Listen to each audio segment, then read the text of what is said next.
My husband and his affair partner died and left their twins. Now everyone wants me to take them in and raise them as my own, so I keep on refusing and leave them fuming. My husband of 23 years had an affair with a 20-year-old old girl in 2020. I found out this year when his affair partner gave birth to twin boys in March. Obviously we were going to divorce. We've been hashing things out since. It's been a lengthy process due to some properties in common and we needed to get an accountant since he used the shared account for his affair. Finally, things seemed to be getting close to the end when both my husband and the woman he cheated with were unalived in a car crash. By some miracle, the twin babies were not harmed in the crash. Now they are orphaned and neither set of grandparents can take them in permanently. My husband's parents are both in assisted living, he has no siblings and the only aunt that could take them refuses. She's been child-free her whole life. On the woman's side, I'm not sure of the details in full, but her parents are also not able to be involved long-term, and the one sister she has lives overseas. Since we were still married and he had not updated his will, all his assets are set to pass to me and our 2 children. I'm not callous enough to leave those babies with nothing, so I agreed to let whoever is their legal guardian to have the remaining balance in the shared account.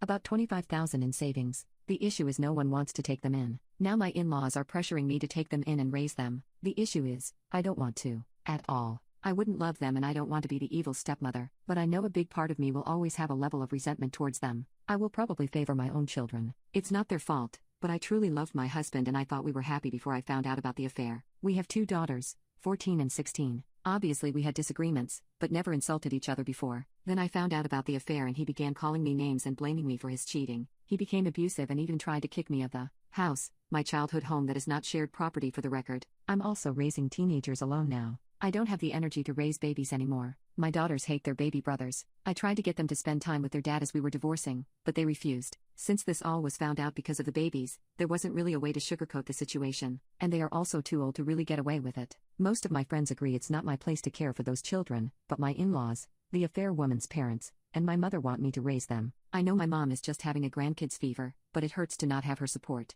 I have to make a decision by next week or the boys will be going into foster care. At the moment they are temporarily placed with their maternal grandparents. I feel horrible, but I am very sure I can't take them in. Small update: after thinking carefully and speaking to my lawyer, reading responses, doing research, etc., I plan to speak to the grandparents tomorrow and refuse to take legal guardianship of the boys. I will let them know of the usernames of people who offered meetings for private adoptions or fostering, but my daughters are my priority. It will be up to the twins' grandparents to decide if they'll proceed with adoption, keep them, or turn them to the state. I wish I had the mental capacity to be the person to do this, but I have 2 girls who are going through a lot and they need my full attention. I'll also be talking to the lawyers to figure out if the boys have any inheritance claims properly. If they do, I'll separate it and leave it to the lawyers to do what they need to do for them to have access when it's best. If they don't, I'll find a way to ensure they have access to the $25,000 I was going to give them at the beginning. I won't do more, however. My moral compass might be biased, but I don't believe I'm obligated either morally nor legally to do more than what the word of law says. I can't help everyone and I shouldn't have to. I have 2 girls who lost their fathers, 2 girls who need therapy,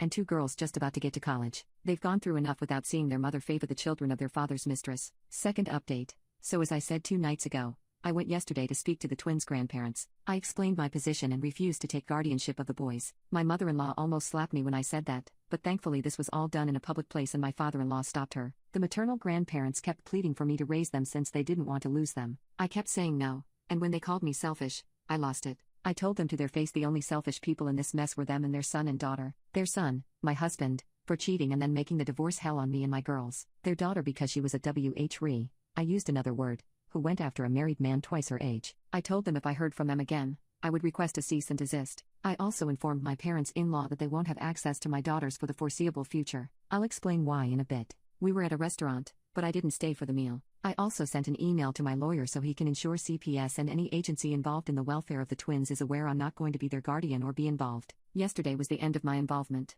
As for why my in-laws won't see my girls, I spoke to my daughters and decided to find out more about their thoughts before I went to meet the grandparents. My youngest refused to speak to me, which I found very out of place for her. My eldest then asked for just the 2 of us to speak. That's when she explained that my in-laws had been going on about how the girls need to get ready to go to public school instead of their private school and to get jobs right out of high school, since I will have to provide the twins with private schooling and college money. Apparently they also were told to start moving their stuff to share a room. My girls have separate rooms since the twins need more space. This was not known to me, mostly cause that would never happen. Apparently my in-laws have